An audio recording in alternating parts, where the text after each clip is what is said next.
Mike's on? Good morning. This is the New York City Board of Standards and Appeals Public Review Session for December 5th, 2016. We'll begin with the special order calendar, decision items. Item number 1, 1792 BZ, 600612 Northern Boulevard, Queens. Okay, the requested changes were made to the signage calculations, and an acoustical fence was added along the residential lot line portion within the 24 dBA range, except it seems to have fallen short of picking up all of it, and I didn't understand that. It runs short of lot 14, which is also within the 24 dBA, so I didn't really understand why they did that. But other than that, I didn't think there were any other issues. Anything else?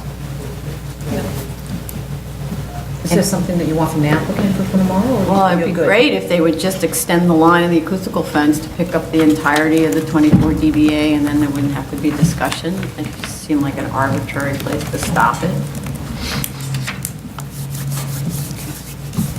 Continued hearing items. Item number 2, 9458 BZ, 2565 Brooklyn, Queens Expressway, Queens. Okay, they showed that improvements to the site have been made and the drawings are updated. With respect to the request to remove the condition that one pump be retained as full service, they're saying that the disabled will ask for service, and I'm like, well, how are you going to do that unless there's an intercom or a buzzer or something? You have to get up and go to the station to... Yeah, I was thinking the same thing. Defeats the purpose. Right. So either there's a ring for service or something like that, or intercom for service, or that doesn't work at all.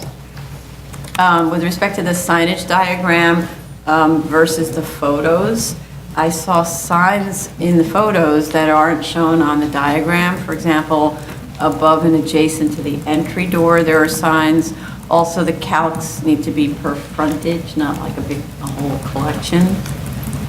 Also, the photos seem to reveal that the site is still shabby around the building. For instance, there's areas where it's splotchy painting. It should be painted a uniform color. Anybody else? I think regarding the paint, I think specifically the area you're referring to is the area where there was an ATM or an ice box, which was removed, which is great. Mm-hmm. But the wall color behind it has not been washed to the same color form as the rest. So it's just a minor cleanup, and I think that will make a huge difference to what already the significant changes that they have made and improvements they have made to the rest of the building. I was there the other day, and it's looking much cleaner. Great, getting there. Yeah. Anybody else? Item number 3, 54869 BZ, 10710 Astoria Boulevard, Queens. Okay, I think that they have responded to everything, and I know that there's some work that's going to be done, construction work, but it seems to me that in some way, because we get more control when we have them do basic changes now, that they should do the striping, the landscaping, and the fencing now and provide completed photos of the work. Anybody else on that? Yeah. So the work done now. Yeah. Okay. Item number 4, 112281 BZ, 10514 Astoria Boulevard, Queens. Okay, they requested an adjournment till at least January. Item number 5, 12997 BZ, 15065 Cross Island Parkway, Queens. They also requested an adjournment. This be the 5th one. Oh, no, it's the second in a row. Oh, okay. I'm That's- counting yeah. the other way? Okay. No, those two prior, there were 2 adjournments and then there were 2 hearings. Yeah. Okay. Item number 6, 16998 BZ, 3141 Bailey Avenue, Bronx. Also requested an adjournment. Item number 7, 37101 BZ, 104 Charlton Street, Manhattan. Okay, I think their submission responded to the open issues. They showed proof of sprinkler and fire alarm installation and that the uses are consistent with the approvals. Okay. Item number 8, 8005 BZ, 49 West 33rd Street, Manhattan. Requested an adjournment. New case is item number 9, 14403 BZ, 18816 Northern Boulevard, Queens. Based on photos anyway, it shows the asphalt parking lots in need of repair, and the planting beds are overgrown with weeds both on the inside and the outside of the property along the fencing, although the perimeter evergreens look like they're in good shape. I'd like to know who owns the gate-com sign that's shown in the photos. It's enormous, and if that's on their property, it needs to come down. On the proposed plans, they should show the number and type of planting and show clearly the extent and location of fencing as distinct from property lines. I find this graphic issue a real problem with most of our applications, where a sign isn't depicted clearly because it's on the property line, so you don't know how long it extends. They should show the location and operation of the parking lot gate as well, and show the trash enclosure. And in terms of work to be done, the broken or incomplete slatting at the fence needs to be replaced or repaired, and replace the damaged and bent fencing. Anybody else? Yes. So based on site visit, what I noticed was there was a sign on the building. This is the staircase that leads to the second floor. And at the entryway, it had a use sign, which was not necessarily a residential sign. So I definitely would like to know what is the current use on the second floor, because from the signage, it looked like it was a school. We definitely need to understand that, because that does affect the parking and other requirements. Isn't it currently under construction? That's what I thought when I came, because there's fencing around it when I went. The ground floor is, but the second floor, as far as the statement, seemed like it was a residential use, and that was not being, that was not under Because it looked repairs. like it was all fenced off to me, like it was closed The and ground being floor, renovated. yes, the ground floor is completely being renovated. How do you access the second floor? I just went inside. You went right in and upstairs? Yeah, I wasn't able to go upstairs because it was closed. Right, yeah, but that's what I mean. It's able to closed enter down. the parking Get lot. up there though, so it's, Right, Yeah. but there's a construction fence in the parking lot. No, It's a wooden fence. that was on the Northern Boulevard Oh, frontage. okay. Yeah. So you're thinking that the 2 residential units have been converted to some kind of some commercial use? It definitely looked unoccupied from what I was able to see from the ground floor. And the door was locked. And there was on the mailbox, there wasn't any name of any resident or anything. So it definitely looked like a completely empty building, which has not been used probably for the purposes as stated in the plan. So we definitely need a clear understanding of what is the current use and what will be the proposed use, because that will affect the Okay. parking. Because it doesn't have the authority to be used for Anything commercial other use. than, Yeah, right, exactly. residence district. Right. Okay. I guess community facility use will be permitted. Yeah. That's a permitted use, but we definitely need to understand that. Okay. Item number 10, 32005 BZ, 113 4th Avenue, Manhattan. That we don't have the community board recommendation on this. Also, the drawings don't indicate that the space, or whether the space is fully sprinklered, but there is a note on the cellar drawing that shows there's a sprinkler room, so it must be fully sprinklered, otherwise why would you have a sprinkler room? So there needs to be a note on the drawings. They also provided fire alarm and sprinkler Directive 14 sign-offs. I just want to make sure the fire department's okay with that information. Anybody else? Item number 11, 7206 BZ, 1 Park Avenue, Manhattan. I didn't really have any comments except to ask whether the fire department is satisfied with the fire alarm and sprinkler side submission. I had a question, and this is because I wasn't able to do the research in a timely manner. What is the requirement to the entryway? How, basically, for an entryway to be ADA accessible, how much can it be raised from the ground? In terms of, you have to have a ramp. What do you, a ramp or a lift? So the entrance to this building, It's actually, it's not exactly at grade. It's somewhat raised from the grade. The side there's like a entrance? lift, but I thought there's a lift, when you get inside, there's a lift, right, in the drawing. But I'm talking from the street Street. into the lobby. Is it sloped up? Because you can feather the sidewalk. The reason I'm saying I basically Okay. bumped and Oh, I you tripped over. I tripped over the Okay. entryway. But the building's under renovation. I mean, it's been in pretty rough shape for, no, it's. oh, no, sorry, I'm mixing this up with the other one. Never mind. Sorry. So I noticed there is a ramp, but it's not the ramp that leading to this particular facility. It's a ramp to another commercial operation on the ground floor. So I would like to know if the main entrance from the street level, is it ADA accessible? I don't know the answer, and maybe it is. I just wanted to get a clarification. This is the side street entrance? This is the side street entrance, and that's the only entrance. And once you enter that, yes, there is an elevator. Right. It was kind of embarrassing. All right. Appeals calendar decision item number 12, 16715A, 137 West 86th Street. We're just going to reopen that to receive a corrected objection. Right. Continued hearing items, item number 13, 108 to 11015A, Glebe Avenue, the Bronx. Okay.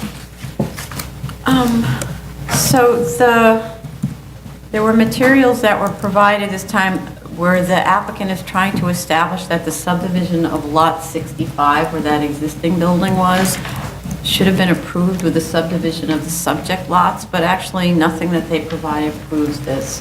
They showed approved DOB zoning sheets for the other lots that make no mention of Lot 65.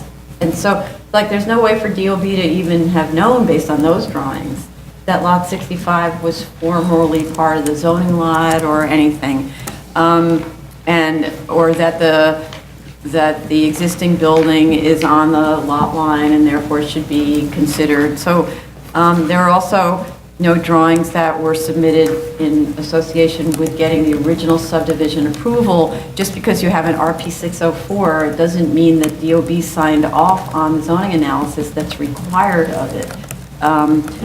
Department of Finance does not review that. They assume DOB has signed off, right? So unless they show us that DOB signed off on the subdivision, and the applicant was arguing in a prior discussion, anyway, I don't think it was in the submission, that the prior zoning would have allowed the subdivision to occur, and the current zoning doesn't allow it to occur, but didn't provide us with anything at all. No zoning calculations, no analysis to show that under the prior zoning, DOB would have allowed it, and just missed it or something.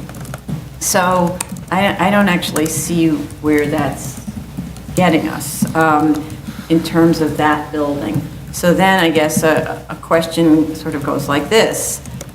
The other three houses currently are sitting on their own independent zoning lots. You could look at it two ways. One is they never were sitting on legal zoning lots because the subdivision wasn't effectuated because it wasn't legal. That's one way to look at it, in which case there's nothing for us to do here until they fix that.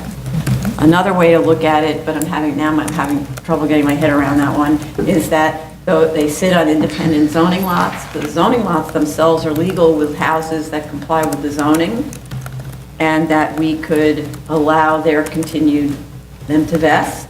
And then but Lot 65 is an improper zoning lot and it's going to have to cure itself.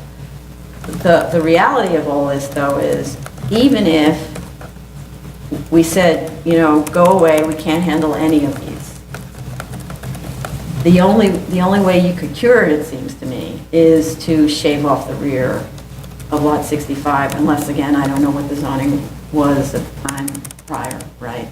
Because Lot 65 is too close to the lot line. It seems like no matter which way you go, whether you vest those three and want to cure Lot 65, or you don't vest any of them pending curing of Lot 65, which in a certain way is a better enforcement mechanism, you're still going to have to shear off the back of Parker Building, it seems to me.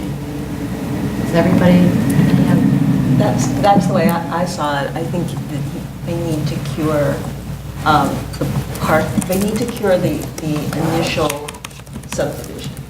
And without that, they couldn't have legal zoning lots. They just couldn't, because you have to be able to chop it up legally first under whatever zoning that you say that you are under, before you could even start the process. And they never provided, I don't think, a final survey on this for DOD anyway. So it's unclear to me exactly how they did what they did. It's just, there's no paper trail that really says it's a zoning lot, so. And I understand that, you know, there's different owners and so on, but an architect keeps files. So it seems to me if there's an architect in the story who needs to be compensated, compensate the architect, get the old files. Or that DOB must have the records, even if you can't get it from the seller. It's confusing to me that they don't have record. I mean, I agree with you, but I also think that there's got to be some record somewhere of DOB signing it off for finance to sign off on an apportionment, because they're not going to sign off on an apportionment without that information. So that's got to be floating somewhere and needs to be found if they want to prove that this was done legally. So I do have a question for you about that. So when DOB signs off on the subdivision, did they send any kind of drawing to finance? Do they receive anything other than this RP 604? You know what, to be honest with you, I don't know the actual detail of what gets sent in, but I do know that Department of Finance will not put it on the map without an okay as to its legality from DOB. Otherwise, it's just going to be pending. Right. So I'm not sure what form that legality comes in, whether it's a map that shows it drawn with a name signed on it, or if it's just a stamp on it. I can't attest to that. Right, okay, so I think, now I can't remember, so I have a copy of the tax map. Now, what I can't remember, the tax map that's on the Department of Finance site, and it's showing the original configuration. Right. I don't know that it ever secured. Right. So they not didn't put it ever on the been legal. map. They will not put it on the map without Department of Buildings saying, this is legal, this is a zoning lot, it is buildable. Okay. So we have a continued problem. You want to add something? No, the question I have is to allow for all of these development to be legally confirming based even on if it was a prior zoning. Why? The other question is, why is it all of these three have to be separate separate zoning lot? Why can't it be one zoning lot and try to figure out how by maintaining one zoning lot you cure issue of the Parker and. But would it? Because you have a Would distance it? I don't between know. buildings rule that. That's a question. and I don't think it I don't know, complies. and I think that's an analysis worth, all of these analysis is what we need to look at. Right. And I don't think that's been substantiated. Right. Well, so that's the thing that's sort of disturbing about the responses we've been getting. We asked specifically already, you know, it's been going on for a little bit, right? We asked specifically for zoning analyses, and we haven't gotten them. Show us the analysis under the original zoning in any way that you can think of that makes this Parker site okay, right? And we haven't gotten it. I mean, even if it wasn't submitted to DOB under that analysis, if there was a way to subdivide legally at the time, then maybe there is a way to cure it. I mean, I don't know. But we haven't seen any of it, and we can't be expected to go figure out the zoning analysis. It's not our job, and it's really the job of the architect and applicant. Okay. Item number 14, 2016-4212 to 4214A, Victory Boulevard, Staten Island. They submitted a very interesting borough president map showing the official condition of the streets adjoining the subject property. It's incredible to me that that's the official map where you can't really figure out anything. The DOT paving and parks, street tree rules and revised plans were also provided to show the curb continuity in the street paving, so I think they were very responsive. Anybody else have anything on that? Okay. Zoning calendar, decision items, item number 15, 3114 BZ, 165 Spencer Street, Brooklyn.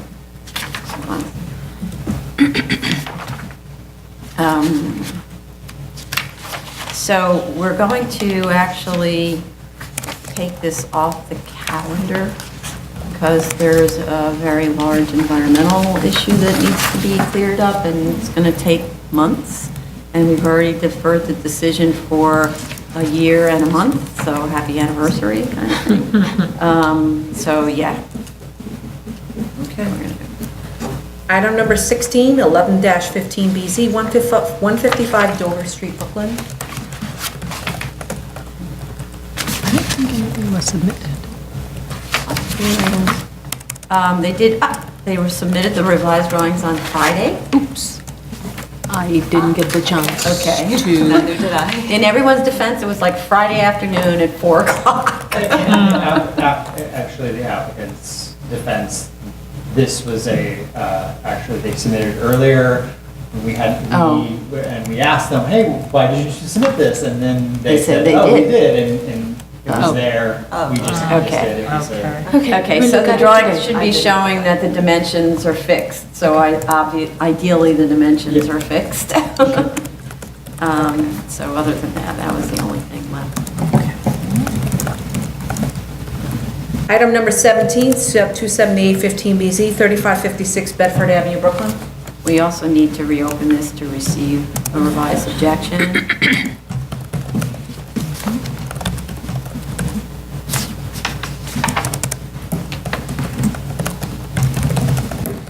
Continued hearing items, item number 18. Sorry. I'm Can sorry. I go back to the previous one? I was looking at... 27815 BZ. Sorry.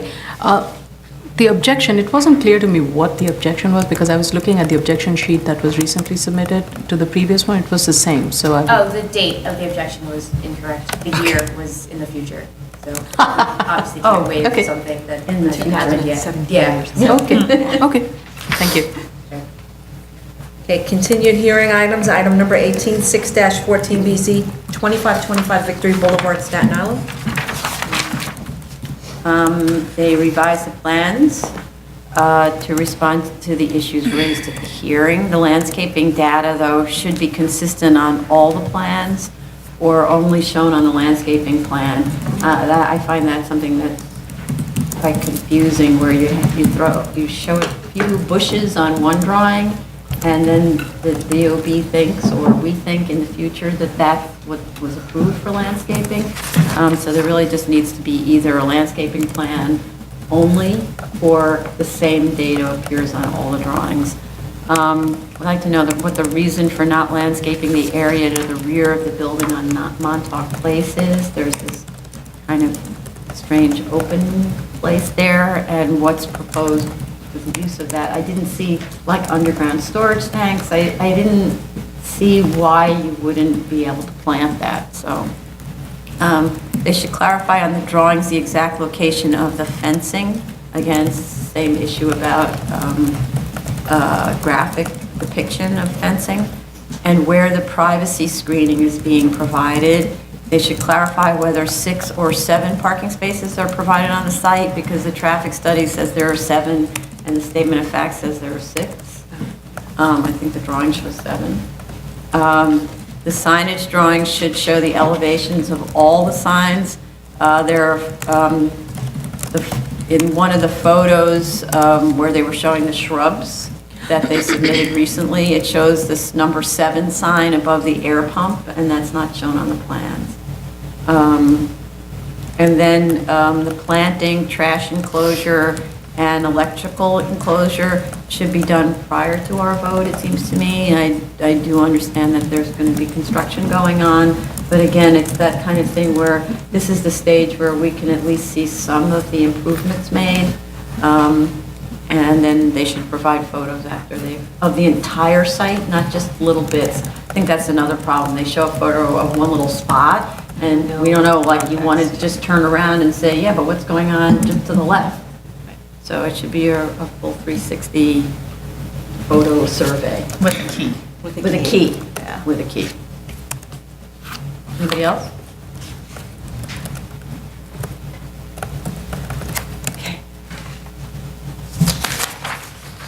Item number 19, 8-14BZ, 1824 East 22nd Street, Brooklyn. Okay, so they submitted, as we requested, 2 different submissions on this, one of which has the fully complying side yards.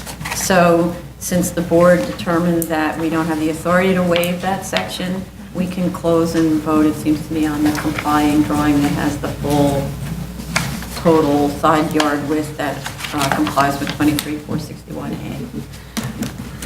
My only question is that in that one, the zoning floor area that is, or the total floor area that is indicated for both of those plans are the same, where I think there would be some slight reduction, at least on the one where there is a complying side yard. Because it cuts back. It cuts back a little bit, so it would be to move this along for tomorrow. If that calculation can be revised and submitted today, that would be great. Okay, so who's gonna? Yeah. Okay.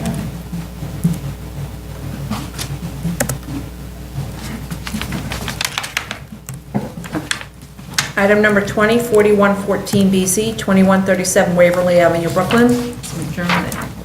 Oh, sorry. So they need time to complete some of the construction work, so we're going to be adjourning for a long time on this one.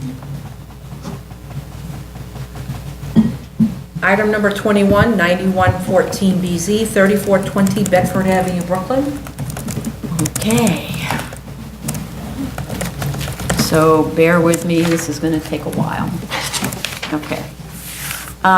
This application was taken off calendar in March of 2015 to give the applicant the time to reconsider the application and see whether it was possible to design a project that met the intention of the 73622 special permit that would not alter the essential character of the neighborhood. The owner changed architects and counsel and submitted a new design and application materials. And I just want to add that prior to doing that, the prior counsel and architects submitted an as-of-right set of drawings, which we had requested. So if you didn't see that in the folder, it was done in like February. I posed a question to the applicant when they first came before us, and I need to pose the same threshold question again. Was the special permit intended to be applied in a case like this one, where 3 3/4 houses are being demolished? Their lots combined to create a single 17,000 square foot lot, where an 8,500 square foot plus house can be constructed as of right. This is in fact a question of first impression before the board, since the board has only encountered one other application where more than 2 lots were combined, and in that case, the 3 lots were much smaller than the proposed. The existing houses were actually substandard. and the resulting home was less than half the size of the proposed building. Because the answer to this threshold question is not provided by the zoning resolution, well, I needed to look at legislative history for more advice. The 1997 CP City Planning Commission report refers to a 1988 study that was conducted to respond to a surge in demolition of sound one- and two-family homes and their replacement with bulky buildings that were not in context with the surrounding area. Clearly, the CPC wanted to prevent that type of thing from happening, yet this proposal appears to be doing just that, removing sound homes and replacing with a bulky building. The CPC report goes on to say that in the areas it had not remapped as a contextual district, they wanted to find an equitable process whereby homeowners who wish to enlarge their homes in a manner that is consistent with the surrounding neighborhood can do so. It therefore created this special permit with findings related to how the enlargement would impact the surrounding area, that's in quotes, and to address the concerns that were raised during the ULURP process that, quote, the enlargements would not be consistent with neighborhood character and not, quote, afford sufficient protection to adjacent property owners. The commission noted that this is a discretionary action where the BSA is charged with finding that the, quote, enlarged buildings would not alter the essential character of the neighborhood. Finally, the report notes that the purpose of the special permit is to, quote, provide a means for owners of one- and two-family residences to make enlargements to their existing homes and to prevent the relocation of households outside of the neighborhood. I note that this project requires the complete demolition of 3 apparently sound single-family homes, and that represents, in fact, the displacement possibly even out of the neighborhood of 3 families. We also have a letter that I've referred to often at the hearings from former chair of the Department of City Planning, Joe Rose, that was written to the chair, the then chair of the Board of Standards and Appeals, James Chin, on September 21st, 1999, and that was written less than 2 years after adoption of the special permit. The letter concerns the proposed demolition of 2 homes and combination of the 2 lots into a single lot to allow construction of a single home. And a lot of this has to do with the interpretation of what was demolition. That was what was being asked in part.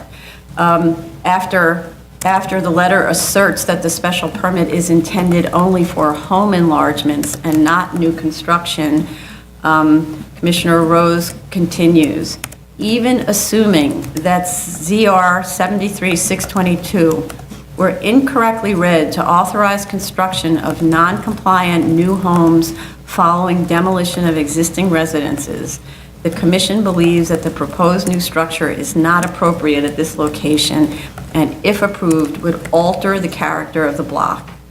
The merged lots create a new lot of 8,000 square feet.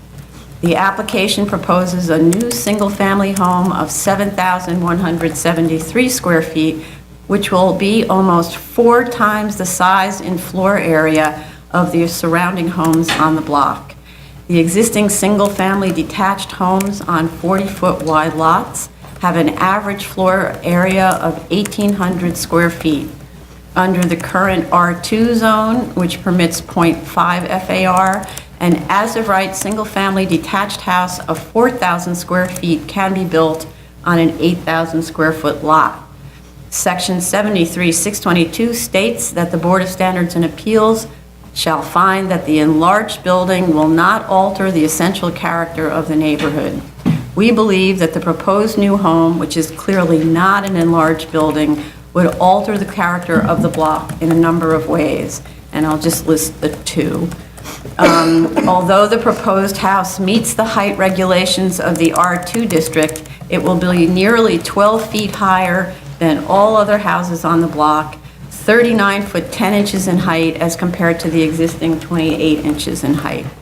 The proposed street wall width of the new house will be 66 foot 5 inches as compared to the existing street wall widths on the block of approximately 22 feet. I think that the letter is very important because it gives enormous guidance as to what city planning was thinking of at the time of the drafting of the special permit. In September 21st of this year, the City Planning Commission issued another report in connection with the removal of the applicability of this special permit to Community Board 10. They state that the special permit, quote, allowed the BSA to permit 1 and 2 family residences to, quote, modestly increase floor area.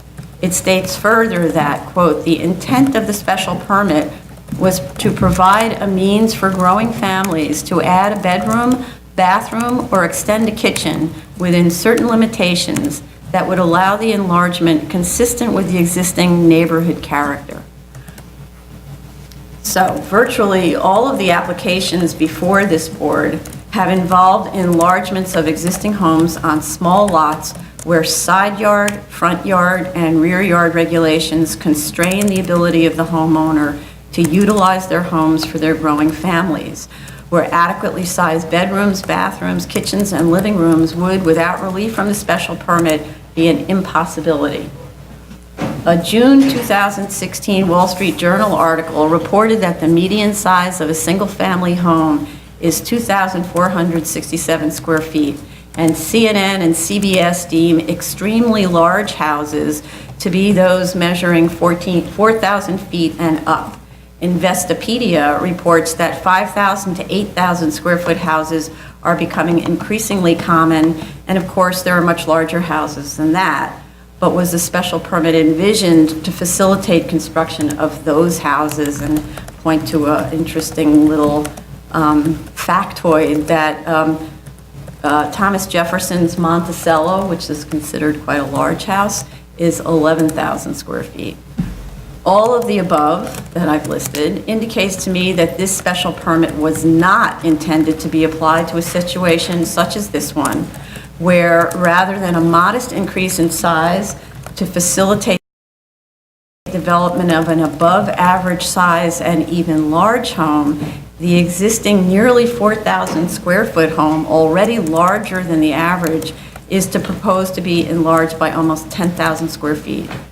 However, if one were simply to ignore whether this board even has the authority to allow the special permit in this case, the next threshold question that must be resolved is whether the one remaining house is in fact remaining and is not being demolished. The materials provided indicate that only 24.9% of the perimeter walls are being retained. However, when you look at the demo drawings, there are only little bits of exterior walls shown as being retained, and these vary according to which drawing you look at. The sections show no walls or joists being retained at all. The minimum retention standard is 50% for the special permit. That's been developed over a long period of time. The statement of facts claims that much of the house is being retained, but there needs to be a better graphic to demonstrate that than what was provided. In addition, based on the drawings, 2 of the existing houses appear to be non-complying as to yards and or floor area. The one on lot 48 had a permit for interior work in 91. That was never signed off. And on lot 45, which is the building to be partly retained, a stop work order was issued in 1994 for work contrary to the approved plans, which appears not to have been cleared in spite of a sign-off in 2000. The Sanborn maps that were provided, I'm not really sure what they're supposed to be for because they're all from like 2005 and so on. They have to predate 1961 in order to establish any non-complying conditions. And the applicant needs to establish that these are legal conditions to rely on them in any way for the special permit.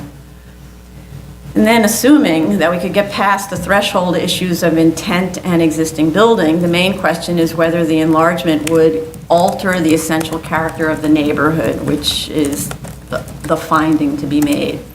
On all of our applications for these special permits, we ask the applicant to demonstrate through data-driven charts, graphs, maps, and other studies that their proposals comport with and will not alter the essential character of the neighborhood.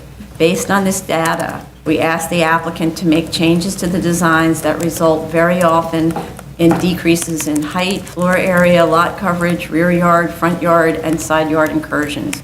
We also look at the frontage of the building in relation to other buildings on the social block, and sometimes request that the frontage be reduced to be more consistent with the widths of other houses on the social block.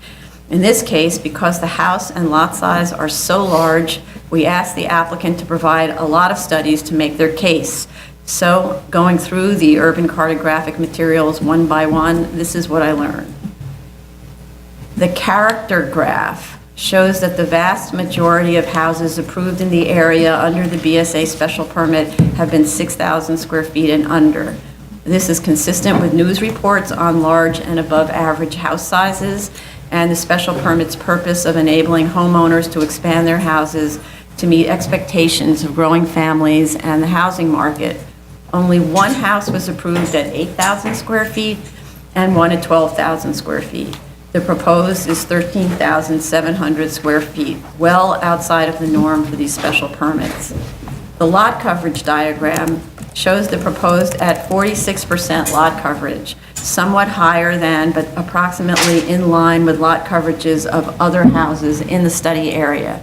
This is a proportional analysis, of course, where a tiny house on a tiny lot can have the same lot coverage as an enormous house on an enormous lot, such as this one. With respect to the lot area study, it reveals that none of the lot areas come near to the 17,000 square feet of the one proposed.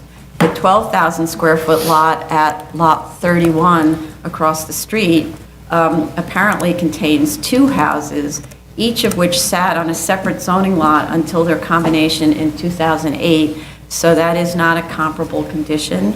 The next largest lot is 8,000 square feet across the street at lot 34, which is less than half the size of the proposed lot area. With respect to lot widths, likewise, the proposed 170-foot wide lot is wider by far than any of the other lots in the study area.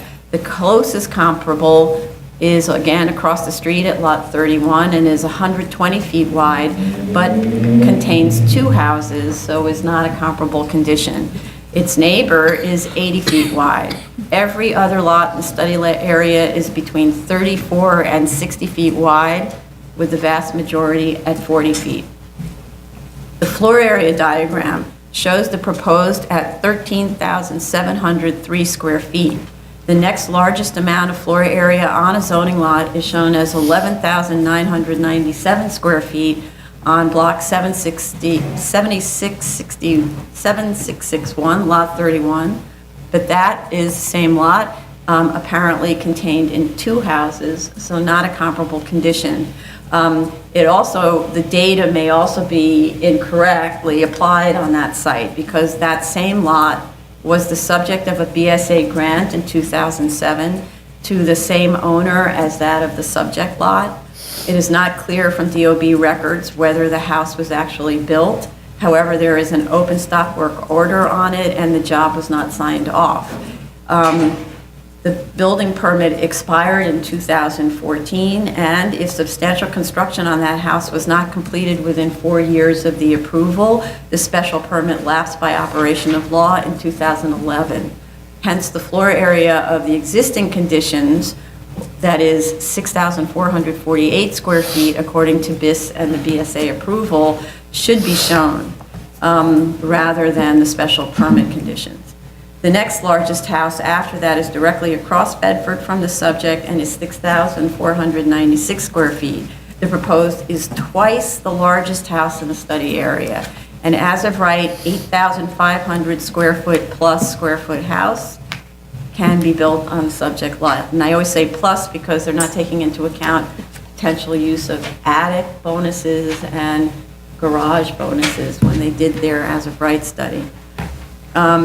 The building footprint study at 7,813 square feet for the proposed is approximately 3,000 square foot larger than the largest house in the study area, and that is the house with the lapsed special permit, so may not be the correct figure to use. The proposed has a footprint that is 4,100 square feet larger than the next largest house across the street at Lot 34. The open space ratio study shows the proposed at 48%, with a typical in excess of 70%, the majority well over 90%, and 4 locations in the entire study area between 54 and 60%. The proposed provides less open space than any other lot in the area. With respect to the rear yard study, it shows a house in the rear of the required yard of the subject at 18 feet and the adjacent on either side of the subject at 28 and 27 feet. Since none of these are complying rear yards, more information is needed on whether they are actual dimensions or legal conditions and to what height. The sandboard map, again, would establish that. The survey shows that the house adjacent to the subject site at number 3440 has a 29-foot 9-inch rear yard, so there's something wrong with the data. In any event, with a house this large, I see absolutely no need for the rear yard waiver, which is granted on small lots in situations where there is nowhere else for the enlargement to go. No photo montage streetscape study was provided to enable us to compare the proposed with the houses on both sides of the social block. This is required of every application, so it needs to have been provided. However, they did provide an adjacent house elevation streetscape study that shows the proposed compared to 3 adjacent houses on Bedford. Those are in drawing form. That clearly shows that the proposed building is many, many times larger than its neighbors. There was also no comparison of building frontages provided and should have been. However, it's easy enough to see that this house with 140 feet of frontage on Bedford exceeds by 6 or 7 times the frontages of the typical houses in the study area and 3 to 4 times the frontages of the 2 large houses located across the street from the subject. And while I appreciate the gesture of the recessed forecourt, it isn't as if the massing of the house disappears. This is a very, very big house that is out of scale with the neighborhood. And if I take all of this data individually or combined, it tells me very clearly that this house is way outside of the realm of what City Planning Commission intended when it developed the findings that direct the board to grant special permits only when they do not alter the essential character of the neighborhood. And with that, I hand it to the next person. I also have Eileen's comments that I have to get. I just had some technical questions. I too questioned whether or not this would be considered an alteration versus a new building, and I think that the applicant needs to provide more information as to why it should be considered an alteration. It appears on the surface to really be a new building, in which case then they wouldn't be here. Also, I need to see more evidence of the pre-existing non-compliances as to the front yards. In 1994, there was an application that you mentioned that had a stop work order because of non-conformity to plans. And so I'd like to see some evidence that those plans are the same plans that we're looking at now, and that those pre-existing non-compliances are actually legal. So I think those were my 2 really biggest technical issues, and I think that the first one is kind of a big threshold. They need to show that it's actually an alteration and not a new building. And right now, size versus what they have existing and what they're planning on keeping looks like it's a new building. Yeah. I think both of you have raised similar concerns. I just want to add to it a couple of specific ones with regards to neighborhood character. As we have always reviewed neighborhood character, and that it consists of several factors. And here, I think there are two factors that I do have, in addition to the ones that you have specified, I have concerns with. One is the front yard. It is not clear from the revised plans whether the porches that are being proposed along Avenue M, whether they are open or they are enclosed structure. The plan kind of indicates these as enclosed structure because it seems, it shows that the walls are being retained of the existing, whereas the elevation shows it as an open porch. If it is an open porch, which is good, then the plan needs to indicate that the front yard along Avenue M is not 9 foot, it's actually then much wider than 9 foot as indicated. Moving along the front yard along Bedford, given the scale of this building, and typically along Bedford, the front yards tend to be 20 feet deep. I think a 15 foot as, or 15 or 17 foot as proposed here, again, is not consistent with the neighborhood character. That needs to be addressed, and I don't think that has been adequately addressed. The other part is, you had mentioned the street wall. Though the zoning doesn't specify minimum width of a street wall, but if one were to assume, one were to analyze what a typical lot size can have once you subtract the 2 required side yards, typically on a 40-foot wide lot, which is the typical lot width in this area, the street wall tends to be about 60 to 63% of the total lot width. What is being proposed here is significantly, in terms of the proportion of that street wall to that proposed lot width, is significantly more than that. And that is definitely not a question that I have with regards to the neighborhood character. Mm-hmm.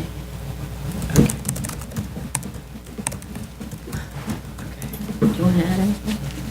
Okay, so I'm just going to read Commissioner Montanez's comments. Some of them are a little repetitive, but I just give her a fair. So they need to, these are technical issues. They need to show that the existing noncompliances regarding the front yard on Avenue M and the FAR are legal conditions. This was questioned at the first hearing and was never proven. The sandboards submitted only go back to 2005, so don't really do anything. The existing plans are, as submitted, are not correct. In 1994, an application was filed and permits obtained to enlarge the home at side and rear on the first floor, enlarge the garage, modify partitions, and perform other work. Notations by DOB personnel on the BIS site indicate this work included excavation of the cellar area under the garage. The existing cellar floor plan shows no cellar excavated under the garage. The proposed plan A110 shows portions of the cellar slab under the garage to remain. Similarly, on the existing plans, the cellar is not excavated under the 2 non-complying front portions of the home along Avenue M. The proposed plans show existing cellar slabs and walls under both front porches to remain. The existing FAR of 0.8 is questionable.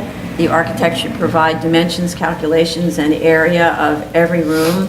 They appear to be including the garage in the floor area as well as attic space below 8 feet in height. The BIS site shows several violations related to work in the 1990s. They should provide a copy of the alteration type 2 plans for job number 300337339. Provide a copy of the survey of the site prior to the date of this application. The building may have been illegally enlarged as part of this construction. On the proposed plans, she wasn't able to verify the lot coverage, the area of the building footprint, open space, or FAR from the plans submitted. Need additional dimensions, calculations, area of each room.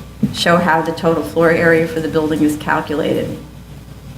is not clear from the proposed plans if the proposed front porches are open or closed. That was Commissioner Shonda's comment. Will the front yard on Avenue M be complying or not? Because it can't be enclosed or it's a non-complying front yard. Provide a rationale for a 20-foot rear yard beyond 100 feet. The existing homes to be demolished all provide 30-foot rear yards.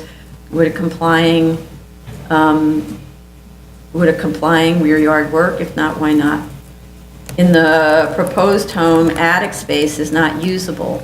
Can lower middle roof section conform to the existing building heights in the neighborhood? Oh, can that lower roof that spans across, can that middle roof be lowered? Because it really is a mass. Provide an alternate set of plans for a new building of 2 stories plus attic with complying bulk. That was already done, actually. I don't think people saw that. Maximizing livable space to serve as a comparison to the proposed design. So just so everyone knows, there is an as-of-right set from, I think it was filed in February. 2016. Clarify if all the chimneys shown are functional. This is not clear from the plans. And just to add to that, and she sort of touched on it, but I had a problem as well as kind of verifying floor area. So if they could also give us interior dimensions, that would be very helpful. I sort of had to extrapolate what the interior dimensions were just from their outside dimensions. So if they could provide that, that would be very helpful. I did a very rough, analysis of the existing floor area, and the existing floor area definitely seems to be not what's indicated there. So it's not clear where the numbers are adding up to indicate 0.8. And I do have concerns about why garage is being included in the floor area. It's an accessory use. It's not counted in floor area. So, Right. And you even get like a floor area bonus. So you don't count the floor area of the garage, right? And then you get to deduct some of the floor, like up to 500 square feet or something like that, if you provide a garage. and So- if sometimes, there are a couple of applications in the past where we had approved combined lots, and in that we had looked at floor area and FAR of the buildings in both the zoning lots. And in this case, I don't think that analysis was provided. The only analysis was provided was the only building that was going to be enlarged. We do need to understand what is the existing floor area of the remaining 3 buildings that are to be demolished. And just looking at the information from the Department of City Planning Zoning, the buildings are at FARs lot less than 0.5. There are 2 of the buildings that are less than 0.5 FAR. So even if you combine the total FAR that is built on this zoning lot, the existing zoning lot, the proposed zoning lot, the combined existing floor area is less than 0.7 FAR. And so again, the proposal is the building size that as indicated is much more than what the current FAR is also, if one were to look at it from that point of view. Though, as we have always said, the FAR is how you shape the building, and street wall, frontage, all of these are good indicators of that. Right. I don't think it's actually, in the end, that material, what the floor area was on the zoning law. Once you demolish the buildings, you don't get to hold on to the floor area, right? So I'm not sure that it's that material, except to say that that's to give you information about what the character The character removal was, right? Right. And the character is mostly 0.5, Right. except for the 2 buildings that are above 0.5. Okay. Move on. Item number 22, 4-15VZ, 119 Webster Avenue, Brooklyn. They needed an adjournment on this. Item number 23, 9415VZ, 16 Brighton 11th Street, Brooklyn. I understand fire department's okay with this, and they received the fire department inspection request. That was what was missing. Item number 24, 10115BZ, 830 Hicksville Road, Queens. just as an added, we have now have a letter of support from a local council member in response to concerns about the structure being too tall. The height of the first floor was dropped from 3 feet to 1'6". The overall height was reduced to 35 feet on Frisco and 37 feet on Hicksville. Although the roof plan shows it in the section on drawing A408, it doesn't show there's a change in roof height or, I'm sorry, let me read that sentence again. Although the roof plan shows it, the section, which is drawing A408, doesn't show the change in roof height or parapet height. So it's only the plan. So when you look in section, you don't see that there's been any adjustment at all made to the height of the building. So that needs to be corrected. On the roof plan, also, the elevations of the roof and all the other stuff that's on the roof needs to be shown. The section also doesn't reflect the change to the front facade that pulls a portion closer to Frisco. Now it's got like this bump in it, which I didn't really totally understand the purpose of. I see that the elevator is now in a slightly different position, but I don't know whether that puts it inside any kind of, dormer or anything like that to conceal the elevator bulkhead. I didn't actually understand the purpose of doing that, other than them getting a little more space. They didn't respond to the question about the height and mass on Frisco as compared to the height and mass of the houses on that street. They just did this sort of stepping approach. The height of the building was originally proposed at 38.7, and now it's 35 on Frisco, so that's a 3'7" reduction in height. I just question whether that's adequate to respond to height of the adjacent properties. We talked a lot about the mansard as creating this sort of artificially massive thing. I understand the architect wants the mansard because he or she believes that it's more residential in character. Not sure if that's the case, but we really didn't have any argument made for the concept that a 3'7" reduction in height on Frisco now shifts it into a more residentially, let's say, sensitive scale. I think at the last hearing, his argument was that he needed that mansard to basically mask his elevator overrun and the stairwell. And that's really all he was doing. But we also talked about that, and we said, there are other ways of doing it. You did, like, there are those dormers, there's that, the stairwell, for instance, has a part where it just goes higher than, and that reads as a design element. So we talked about how you don't have to sort of slavishly follow the mansard all the way around the building. If the goal is to conceal the bulkhead, you can create a design element that conceals the bulkhead, and we're still not sure whether the elevator, which was always popping outside into the mansard slope, still does that. So they've never actually been able to show us that it's working. I don't have a conceptual objection to the mansard. It's more that we don't see in the context of the street whether now that the building's shorter on that side, is that the sweet spot? Is that the spot where it's not overwhelming the neighbors because we have such a high parapet wall? It's still a very high parapet wall. So I think that's really what they need to establish, that it's now the right height.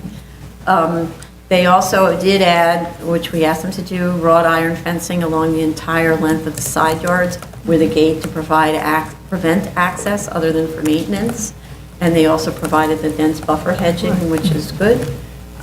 With respect to the parking, they have a letter from a nearby school, Benos Yaho, which says that the school would let them park there in morning peak hours before school begins. It seems to me in order for that to actually be a solution, we would need a long-term lease from the school. And I note that they didn't talk about the peak hours in the evening. 6:30 to 10 PM, seems to me that same setup would work. The parking availability study didn't look at curbside parking spaces in the evening peak hours either. So, and it seems as if, independent of whether or not they get a lease from the school to solve this problem, there were plenty of parking spaces based on the study in the morning, really, really early in the morning like that. If they could establish the same in the evening, then maybe they don't really need to make a deal with the school, or they could have an informal deal that we don't have to really be involved in. And anybody else? Other comments? No? Then I just want to add that because of the character of that very, very high parapet, we need to be clear that the roof is not to be used for activities, so that'll be a condition. Okay. Item number 25, 26915BZ, 2076 Ocean Parkway, Brooklyn. Okay, this was one we struggled with. I actually watched the hearing, the video from beginning to end. It was very, very long on this, where we were struggling about the depth of the building with respect to the rear yard. And after really, really lots of back and forthing, the commissioners, I thought, uncomfortably concluded that the zoning and development history of the block supported the argument that a 20-foot rear yard would be acceptable in spite of not aligning with the rear wall of the neighbor. I would say that the resolution should note very carefully that this was due to this extremely unusual block and lot configurations of the subject lot and the adjacent properties that led the board to conclude this. It's like the rear yard lines are different all the way across, and it's has an impact on the donut, which is normally what we're trying to protect.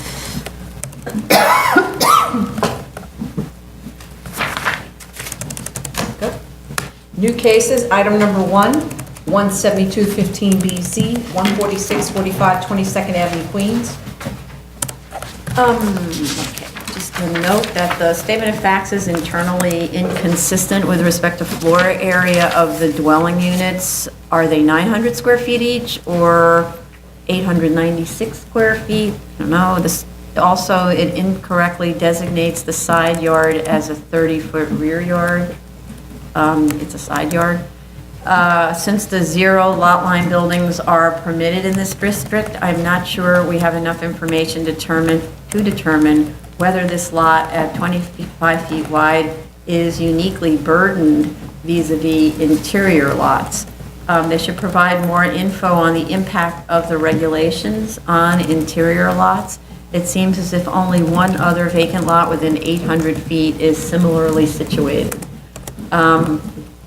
With respect to hardship, the statement of fact states that most houses in the area are two-family, but there isn't any support for this. I also don't see support for the idea that a 15-foot wide, 4-bedroom, single-family house is unusable, as there seems to be many attached houses of similar width. They should provide more information on the width of those houses. With respect to neighborhood character, the front yard study provided only takes in 200-foot radius, so only 4 corner lots, and really doesn't make a case for how common the shallow, long side of a corner lot is.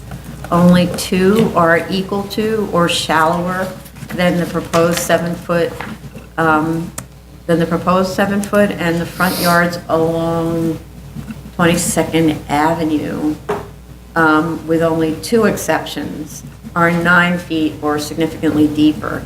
The earlier study doesn't cover this aspect of the issue, as it only considers corner lots and whether their front yards are complying or not their actual depths. Those were my comments. I think there's still a lot to be done to make the findings. Anybody else? Yeah. I agree with you on this. I I really feel that they didn't prove that a 15-foot wide building would not be feasible. The plans are, to me, not making the most out of what you could possibly have in terms of layout. It's kind of an awkward layout with a very deep first floor that actually puts a bedroom on that first floor, and then cutting back to half a floor on the second floor. It to me, is not something that would be attractive to people. People usually want all of their bedrooms on the second floor. I think they could have done a better job of showing what actually you could have as of right. And I don't think they've made the case for a two-family being of character in this neighborhood. Like you said, they need to provide some sort of a survey showing exactly what proportion of homes are two-family versus one-family. And I was wondering if they considered a minimal variance that actually gives yard relief, but a less, a building of less depth, but wider with yard relief, and still having a one-family home, and see if that would actually work.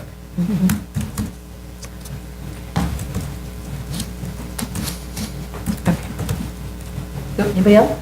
Yeah, I have a similar concern. I mean, based on my very preliminary look at the city planning data, most of the properties here are one family, not two families. So the argument that this is predominantly two family has not been clearly indicated, at least based on what I'm looking at the analysis. The two sites that were indicated as unique sites and they were not developed, first of all, one has been built. The second one, it's in the same ownership. It's a corner lot, and it abuts the home, which is owned by the same owner, and they're using it as a corner, like their extended front yard. So it's not been built, not because it's not buildable, because it is being used by this owner. So I don't think that's a fair argument to indicate how there are similar 25-foot lots that are unbuildable. Going to the argument that it is uncommon to see 15-foot wide building, that's not true. I mean, not that I am accurate on this, but very quickly looking at some of these things, there are buildings that are 15-foot wide on interior lots and some on corner lots. And to say therefore a 15-foot wide is not building, 15-foot wide building is therefore not sellable, I don't think they have made that argument at all. There are buildings that are much less than 15,000 square foot. Sorry, 1,500. 1,500, I'm sorry. The zeros are adding up. The standards.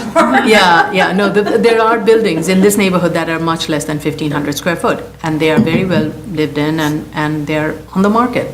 So I am not at all convinced that that a one-family home here is not at all in context, and it's not feasible.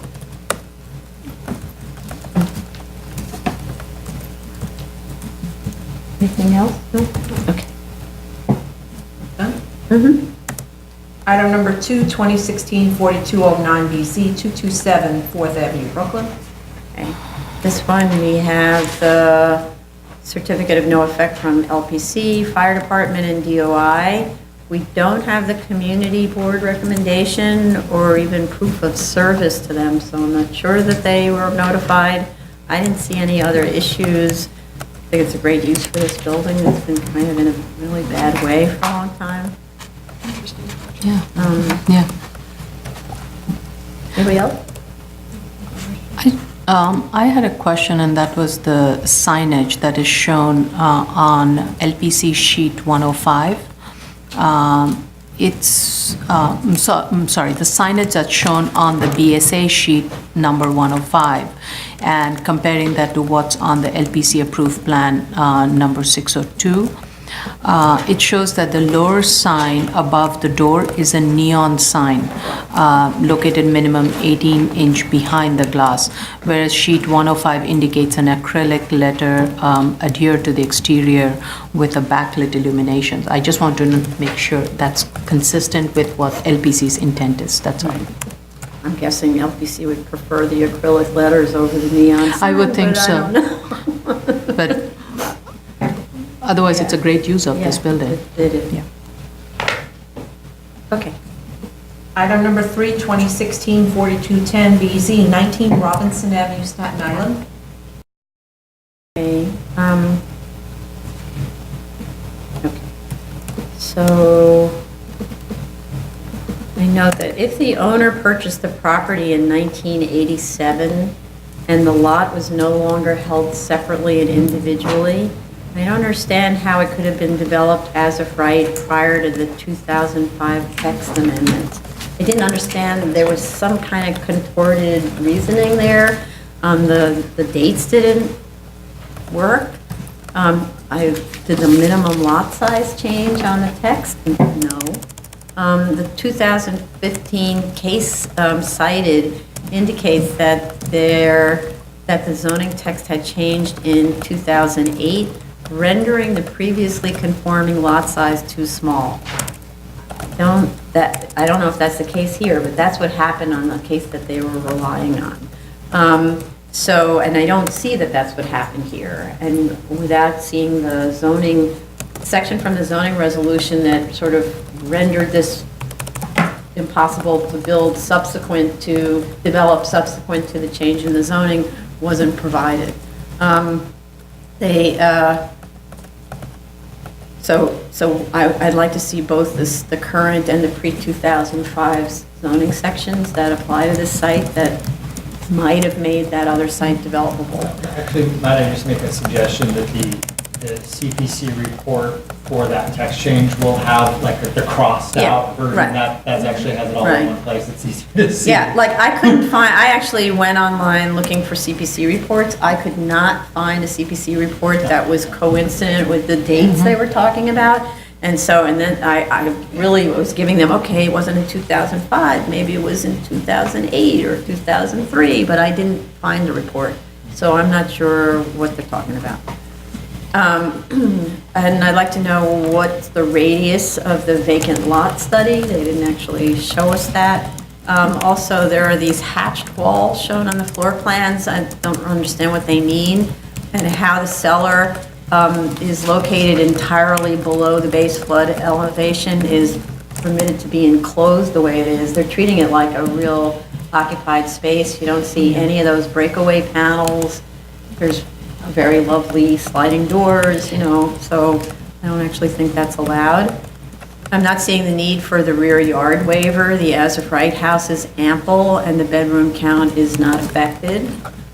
They should provide more info about the neighborhood character and the compatibility of the proposed house on the lot and in relation to the neighbors. Others? I have the same concern about how the lot actually came into being in that December 8, 2005 date. I couldn't find it either, and I got very confused very quickly as to exactly what he was talking about. So he needs to verify all of that. Verify and explain. And explain it. Yeah, right. Anybody else? No? Okay. This concludes the public review session for December 5th, 2016. Thank you.